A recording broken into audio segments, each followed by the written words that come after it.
तो डायाकाइनेसिस तक हो गया था। अब हमारा आधे घंटे का ही और बचा है, हाफ एन आवर का और मियोसिस हमारा बचा है, देन वाइंड अप कर देंगे। नया चैप्टर कोई मैं शुरू नहीं करूंगी, फिर नेक्स्ट क्लास होगी उसमें इकोसिस्टम कराऊंगी मैं। ठीक है, इकोसिस्टम एंड मॉल बायो का जो पार्ट भी रहता है आप लोगों का। ठीक है, ओके। तो आज सेल साइकिल जब कंप्लीट होगा तो क्लास एंड कर देंगे हम। तो अब मैं बात कर रही हूँ मेटाफेज 1 की। मेटाफेज 1 में अब क्या होगा भाई, न्यूक्लियर मेम्ब्रेन तो डिसअपियर हो चुकी है, एस्टर्स आपके ऑपोजिट पोल्स पे पहुंच चुके थे, ये अब स्पिंडल फाइबर प्रोड्यूस करेंगे और कांग्रेशन होगा। कांग्रेशन में बता चुकी हूँ, the process of alignment of the chromosomes at the equatorial plane. आपको माइटोसिस पढ़ के बैठना था, स्पिंडल फाइबर्स ही बनेंगे वो कॉन्टिन्यूस डिसकॉन्टिन्यूस। लेकिन अब की बार एक डिफरेंस होगा यहाँ पे, मैंने कौन से कलर में क्रोमोसोम दिया है, कोई भी दो डिफरेंट कलर्स दिखा रही हूँ, वो ये भी ग्रीन और पिंक था ज्यादा। हाँ, तो ये देखिए क्रॉसिंग ओवर आप जितनी मर्जी जगह पे दिखा सकते हैं, यू कांट कंट्रोल कितनी बार क्रॉसिंग हुई। मैं एक जगह पे दिखा रही हूँ क्रॉसिंग ओवर हुई, राइट। अब सेम कलर आपको यहाँ पे भी दिखाना है, जितने मर्जी क्रोमोसोम आप दिखा सकते हो। मैं दो ही दिखा रही हूँ, दो प्लेट्स में। आप देखो ऐसे क्रॉसिंग ओवर हुई है, ऐसे दिखा रही हूँ मैं। यहाँ पे दो मेटाफेजिक प्लेट बन रही हैं। अगर आप मैं यहाँ पे माइटोसिस बनाऊं तो माइटोसिस में जितने भी क्रोमोसोम थे वो सारे ऐसे एक ही प्लेट में थे, मतलब माइटोसिस के अंदर सिंगल मेटाफेजिक प्लेट बन रही थी। अगर मैं मेटाफेज 1 कंपैरिजन पे ही क्वेश्चन आता है और मेटाफेज ऑफ माइटोसिस को कंपेयर करूं, तो मेटाफेज 1 के अंदर डबल मेटाफेजिक प्लेट बन रही है और मेटाफेज ऑफ माइटोसिस में सिंगल मेटाफेजिक प्लेट बन रही है। दूसरा, मेटाफेज 1 में ईच क्रोमोसोम एक ही स्पिंडल फाइबर से अटैच, देखो एक क्रोमोसोम, ये एक स्पिंडल फाइबर है, ये एक है, ये एक है। लेकिन मेटाफेज ऑफ माइटोसिस में एक chromosome, each chromosome was attached to two spindle fibres. Metaphase of mitosis में एक क्रोमोसोम दो स्पिंडल फाइबर से अटैच था है, और मेटाफेज 1 में each chromosome one spindle fibre से अटैच्ड है। ठीक है। दूसरी एक और चीज, देखो अगर आपको एक स्टेटमेंट आया, the chromosomes are arranged at the equatorial plate, तो ये लाइन दोनों के लिए वैलिड है, मेटाफेज 1 के लिए भी और मेटाफेज के लिए भी। लेकिन अगर आपको एक स्टेटमेंट आया, आप ही लोग बताओगे ये किसके लिए वैलिड है, the bivalents are arranged at the equatorial plate, तो ये स्टेटमेंट किसके लिए होगी, the bivalents are arranged. Metaphase 1। Very good, metaphase 1 Kavita. क्योंकि देखो ये एक बाइवेलेंट है, ये एक बाइवेलेंट है, ऐसा माइटोसिस में नहीं बन रहा था। तो ये स्टेटमेंट सिर्फ मेटी, बहुत बढ़िया क्वेश्चन आता है, बच्चे दोनों के लिए मार्क कर देते हैं। तो फिर आप सिर्फ बोलोगे मेटाफेज 1, राइट। यहाँ तक क्लियर है? आगे बढ़ रही हूं मैं, मतलब मैं इसी को इरेज कर दूंगी, आप इसी में ही मत नोट कर लीजिए जल्दी से, क्योंकि मैं बार बार डायग्राम नहीं, मतलब इसी में इरेज कर दूंगी मैं। Done everyone? तो I guess I am erasing it now. अगर आपको हो गया, ऐसे नहीं बोल रहे तो वही क्या होगा। ओके, अब मैं बात कर रही हूँ एनाफेज की। माइटोसिस के एनाफेज में सेंट्रोमियर स्प्लिट कर रहा था, यहाँ पे सेंट्रोमियर स्प्लिट नहीं करेगा। शांति से एक क्रोमोसोम इस पोल पे, एक क्रोमोसोम इस पोल पे, एक क्रोमोसोम इस पे, एक क्रोमोसोम इस पे। तो यहाँ पे एनाफेज 1 के अंदर, जस्ट अ मिनट, हेलो,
सो अगर मैं बोलूं, ध्यान से सुनना, यहाँ पे सेंट्रोमियर एनाफेज 1 है, centromere does not split, centromere split नहीं करता, that means sister chromatids remain attached to the centromere. Sister chromatid separate नहीं करते, सिस्टर सिस्टर साथ साथ ही रहते हैं। इसका मतलब यहाँ पे क्रोमैटिड का सेपरेशन नहीं हो रहा, बल्कि क्या हो रहा है, ध्यान सुनना, anaphase 1 and anaphase of mitosis, anaphase of mitosis के अंदर, थोड़ा ध्यान से सुनिए, just a minute, anaphase of mitosis के अंदर हो रहा था सेपरेशन ऑफ क्रोमैटिड, वहां पे तो सेंट्रोमियर स्प्लिट कर रहा था, यहाँ पे क्या हो रहा है, यहाँ पे हो रहा है सेपरेशन ऑफ होमोलोगस क्रोमोसोम्स। आप ये नहीं बोलोगे कि मियोसिस में क्रोमैटिड सेपरेट कर रहे हैं, आप ये बोलोगे सेपरेशन हो रहा है होमोलोगस क्रोमोसोम्स का, जिसको डिसजंक्शन बोलते हैं। वहां पे डिसजंक्शन वर्ड यूज है, सेंट्रोमियर स्प्लिट कर रहा था, एक क्रोमैटिड पोल में, एक क्रोमैटिड पोल में, याद करो मोनाड कंडीशन में जा रहा था वो, याद है। यहाँ पे सेपरेशन हो रहा है होमोलोगस क्रोमोसोम का, यहाँ पे शांति से एक क्रोमैटिड, एक क्रोमोसोम इस पोल पे, ध्यान से देखना, एक क्रोमोसोम इस पोल पे, देखो दो दो क्रोमैटिड ही है, यहाँ पे कोई सिस्टर क्रोमैटिड सेपरेट नहीं हो रहा,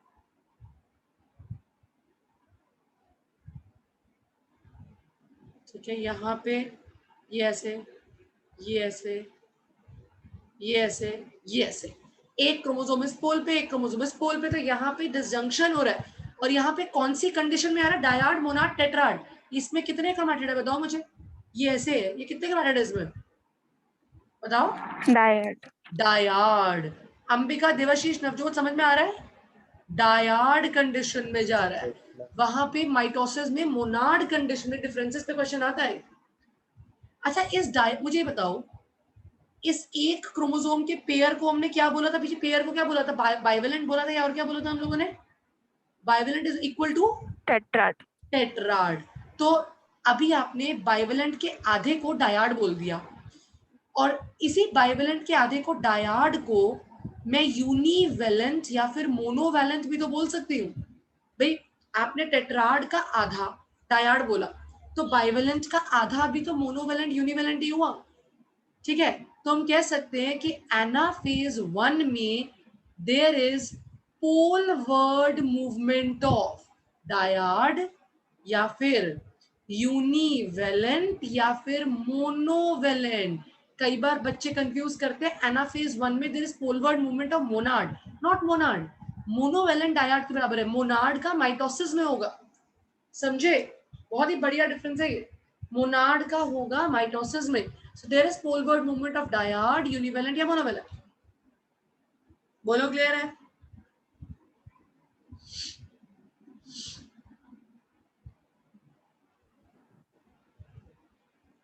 बोलो यस मैम, पक्का, एनाफेज 1 क्लियर, चलो आगे। Yes ma'am, anaphase 1 is done, now let's come to telophase. देखो टीलोफेज 1 में वो सारी कहानी नहीं लिख रही, वो तो understood nuclear membrane will reappear, nucleolus reappear, ER Golgi body reappear, वो एग्जाम में क्वेश्चन में नहीं आता। क्वेश्चन आएगा माइटोसिस से कैसे डिफरेंट है। देखो भाई, माइटोसिस में हमने पढ़ा था कि क्रोमोसोम ने टीलोफेज के अंदर वापस अपनी आइडेंटिटी लूज कर दी थी, और वापस वो डिस्क्रीट एलिमेंट्स के साथ लूज कर दी थी, और वापस वो क्रोमैटिन में चेंज हो गए थे, क्रोमैटिन मतलब अपनी आइडेंटिटी लूज कर दी। लेकिन टीलोफेज 1 में एनसीईआरटी की लाइन देखो जो बोल रही हूँ, बोलो एनसीईआरटी फटाफट से। Although the chromosomes undergo some kind of dispersion, but they do not reach highly extended state of interphase. मिला कि नहीं मिला, मिला। Although the chromosomes yes ma'am, undergo some kind of dispersion, but they do not undergo highly extended state of interphase. इसका मतलब ये है, dispersion का मतलब डिटीरियोरेशन, क्रोमोसोम में हल्का फुल्का डिटीरियोरेशन आएगा, बट वो क्रोमैटिन में चेंज नहीं होंगे मियोसिस के टीलोफेज 1 में, समझे? ठीक है, तो इसका मतलब ये है, ये डिफरेंस है कि यहाँ पे they will not reach highly extend, मतलब जैसे इंटरफेज के अंदर ऐसे क्रोमैटिन बन जाता था, तो वो इंटरफेज जैसा क्रोमैटिन नहीं बनेगा। बोलो क्लियर है? चलो आगे। अब meiosis 1 is over, meiosis 1 is over, meiosis 2 हमें पढ़ना ही नहीं है, ठीक है। देवाशीष मेरी वॉइस नहीं आ रही है बेटा, अपने एंड पे देखो। देवाशीष, कविता, नवजोत, अंबिका को तो आ रही है ना आप लोगों को कि नहीं आ रही? Yes ma'am. देवाशीष आपके एंड पे कोई दिक्कत है? अब मियोसिस 1 और मियोसिस 2 के बीच में मियोसिस 2 नहीं पढ़ना, क्योंकि meiosis 2 is identical to mitosis, तो वो माइटोसिस के इक्विवेलेंट ही है, राइट। तो मियोसिस 2 नहीं पढ़ना, और मियोसिस 2 के एंड पे चार सेल्स बनेंगे। हाँ जी, मियोसिस 1 और मियोसिस 2 के बीच में, मतलब मियोसिस 1 टीलोफेज 1 खत्म होने के बाद एक स्टेज आती है इंटरकाइनेसिस, जो कि शॉर्ट लिव्ड है। इंटरकाइनेसिस को इंट्रामियोटिक इंटरफेज भी बोलते हैं, जो मियोसिस 1 और मियोसिस 2 के बीच में आती है। इंटरकाइनेसिस जनरली शॉर्ट लिव्ड है, एंड ये मियोसिस 1 और मियोसिस 2 के बीच में आती है। तो देखिए क्या लिखी हुई, मियोसिस 1 और मियोसिस 2 के बीच में आती है। यहाँ इंटरकाइनेसिस में डीएनए का डुप्लीकेशन नहीं होता, रेस्ट आरएनए की सिंथेसिस होती है, प्रोटीन की सिंथेसिस होती है, सेंट्रियोल्स डुप्लीकेट करते हैं, आरएनए की सिंथेसिस होती है, प्रोटीन की सिंथेसिस होती है, सेंट्रियोल्स डुप्लीकेट करते हैं, लेकिन डीएनए डुप्लीकेट नहीं करता। इंटरकाइनेसिस या इंट्रामियोटिक इंटरफेस बोलते हैं, शॉर्ट लिव्ड है, आरएनए की सिंथेसिस हो रही है, प्रोटीन की सिंथेसिस हो रही है, सेंट्रियोल्स डुप्लीकेट कर रहे हैं, लेकिन डीएनए का डुप्लीकेशन नहीं हो रहा। ऑलराइट, अब आगे बढ़ रही हूं मैं। सो मियोसिस 2 के एंड पे ऑब्वियसली चार सेल्स हमको मिल जाएंगे, राइट। अगर आपको टेबल बनानी आ गई कि डीएनए कंटेंट और क्रोमोसोम नंबर हर स्टेज पे, कैसे माइटोसिस की टेबल बनाई थी हमने, तो मियोसिस में सबसे पहले शुरुआत में इंटरफेज होता है G1S G2, फिर आएगा prophase 1, metaphase 1, anaphase 1, telophase 1, prophase 2, metaphase 2, anaphase 2, telophase 2। आपको न्यूमेरिकल्स के पॉइंट ऑफ व्यू से हर स्टेज में क्रोमोसोम नंबर और डीएनए कंटेंट क्या होता है उसके बारे में आपको पता होना चाहिए। ये लास्ट वाला जो प्रोफेज से लेकर टीलोफेज तक, it is identical to mitosis, right. Chromosome number and DNA content, okay. Chromosome number शुरुआत करें डिप्लॉइड सेल से 2n2c, एस फेज में 2n4c, डीएनए कंटेंट डबल हो जाता है। फिर G2 में भी वही का वही रहेगा, प्रोफेज में भी वही का वही रहेगा, मेटाफेज में वही। यहाँ पे एनाफेज 1 में सेंट्रोमियर डिवाइड नहीं कर रहा, तो 2n का 2n ही रहेगा। माइटोसिस में हमने 4n किया था, और टीलोफेज में जो भी होता है हर चीज आधी हो जाती है, n और 2c, मतलब मियोसिस में टीलोफेज 1 में n और 2c हो गया। अब ये माइटोसिस के इक्विवेलेंट है, ये n2c रहेगा, ये n2c रहेगा। एनाफेज 2 में सेंट्रोमियर स्प्लिट करेगा तो क्रोमोसोम डबल हो जाएगा 2n, डीएनए तो उतने का उतना ही रहेगा जितना पहले था, और टीलोफेज में आधा हो जाता है n और c, तभी बोलते हैं ये हैप्लॉइड बन गया। शुरुआत करी थी हमने डिप्लॉइड सेल से, तो ऐसे चार हैप्लॉइड सेल बनते हैं मियोसिस के एंड पे, राइट। चार हैप्लॉइड सेल बनते हैं मियोसिस के एंड पे, समझ आ गया? देखो सेल साइकिल में भी सॉल्व करने के लिए फॉर्मूलेज होते हैं, लेकिन मैं ऑलरेडी सेक्सुअल रिप्रोडक्शन में आपको फॉर्मूलेज करवा चुकी हूँ, फिर भी मैं एक बार फॉर्मूलेज दोबारा रिपीट कर दूंगी एक बार। तो we are just at the verge of completing this. हो गया भाई? एक बार मैं फिर फॉर्मूलेज रिपीट कर रही हूँ, then we will be discussing few questions. Okay, तो पहला मैंने सेक्सुअल रिप्रोडक्शन में लिखवाती हूँ ये फॉर्मूले. Number of meiosis to form n number of male gametes, n/8. दुनिया के कोई भी प्लांट में अगर मेल गैमीट कैलकुलेट करना आएगा साइप्रेसी फैमिली में तो n/2. Number of meiosis to form n number of pollen grains in any plant, n/4. And अगर n number of pollen grain in Cyperaceae family में ही, then it is n. Please write down the formula. Number of meiosis to form n number of male gametes, n/8. Cyperaceae में n/2. Pollen grain in any plant, n/4. Cyperaceae n. आगे चल रही हूँ.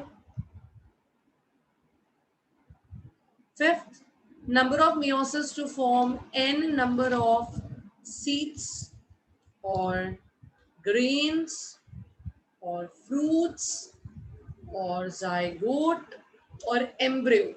दुनिया कोई भी plant होगा तो n plus n/4. And if the same thing grain, fruit, zygote, embryo, seed, cyperaceae में आएगा तो n plus n. So we will be discussing few numericals on meiosis, and after that I'll be winding significance आप लोग खुद पढ़ोगे. Then after this I'll be winding up the chapter. The last चीज numerical discuss करूंगी फटाफट.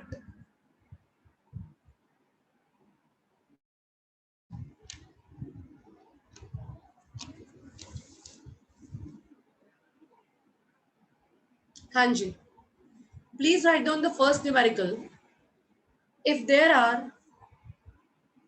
are 30 chromosomes, if there are 30 chromosomes in G1 phase, if there are 30 chromosomes in G1 phase, then what will be the number of bivalents? Then what will be the number of bivalents in zygotine stage? बताइए. If there are 30 chromosomes in G1 phase, the number of bivalents are? बताओ जी.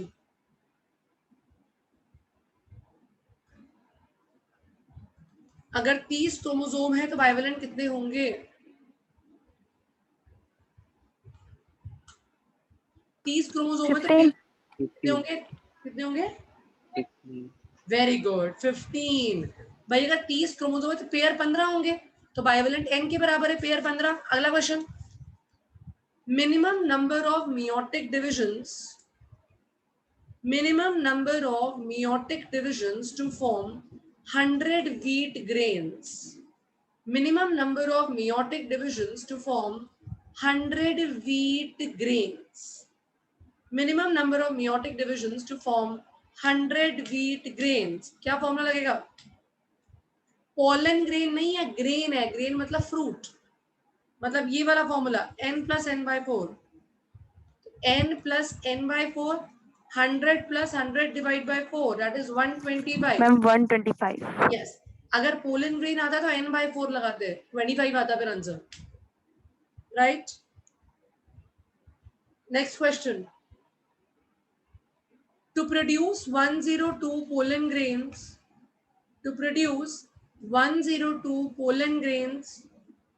how many meiotic divisions are required?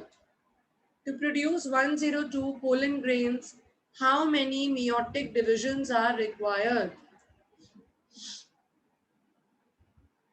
To produce 102 pollen grains, how many meiotic divisions are required? बताइए. Pollen grain है.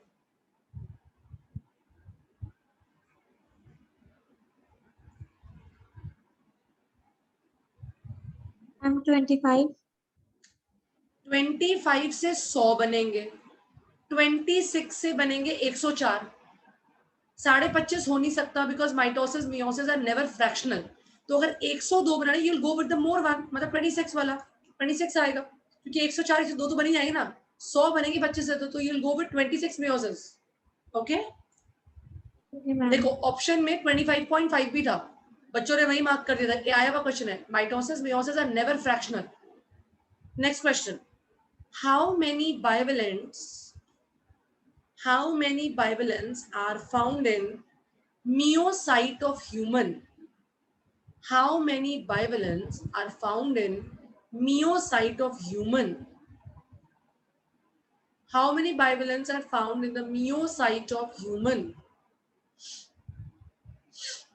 23. 23. 46 total chromosome है तो pair 23 होंगे, सोचने की जरूरत ही नहीं है, बिल्कुल इजी।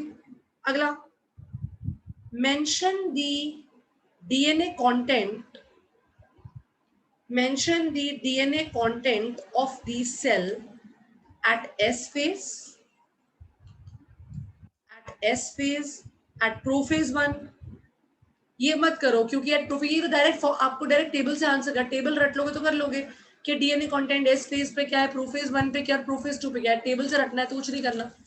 अगला क्वेश्चन लिखो last, how many chromatids are present, how many chromatids are present in a human cell, in a human cell during metaphase 1, in a human cell during metaphase 1, how many chromatids are present in a human cell during metaphase 1? सोच समझ के answer करिए।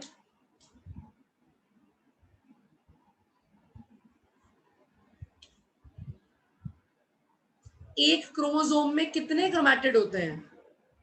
Metaphase 1 तो सिर्फ confuse करने के लिए दिया है। 23 हो जाएंगे होते हैं तो 46 क्रोमोसोम में कितने क्रोमैटिड होंगे? 92। जब एक 90. क्रोमोसोम में 2 क्रोमैटिड होंगे तो 40 सॉरी हाँ 46 क्रोमोसोम में 92 क्रोमैटिड होंगे। करा, सिंपल, डन। नाउ अपना एनसीईआरटी से सिग्निफिकेंस पढ़ सकते हैं। मियोसिस में कोई डाउट है तो आप मुझसे नेक्स्ट क्लास में पूछ सकते हैं, ठीक है? Okay, bye bye.